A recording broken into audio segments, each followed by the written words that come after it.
qaybaha kala duwan ee ciidamada daraawiishta Puntland ayaa howlgalla xiriir ka waday saacadihii ugu dambeeyay buuraleyda Calmiskaad ee gobolka Bari gaar ahaan Toga Miiraale iyo deegaanada ku hareeraysan waxay ku dhoomaaleysanayeen firxadkii ugu dambeeyay ee kooxda argagixisada ee Daacish.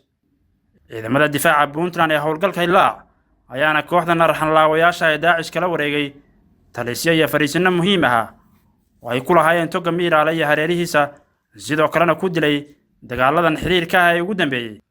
afayeenka ciidamada daraawiishta Puntland ee howlgalka Hilaac General Maxamed Maxamuud Faadhigo ayaana caddeeyay in ciidamadu galeen saacadihii ugu dambeeyay dagaalada adag ayna ka gaareen guulo waaweyn jab xoogana gaarsiiyeen kooxda dhigmiratada ee Daacish. isagoo la socdo shalay dagaal baa dhacay. dagaalkaas oo shalay subaxnimadii 12 bilaabmay 12 maqribnimada waa uu joogsaday. halka dagaal fara badan oo faraha laga gudbay baa ka dhacay.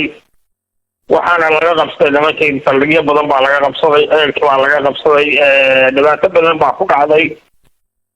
dawladda meel ku qalan jirin iyo baayahay wixii eelkii waa laga qabsaday meel ay ku qarsadaan.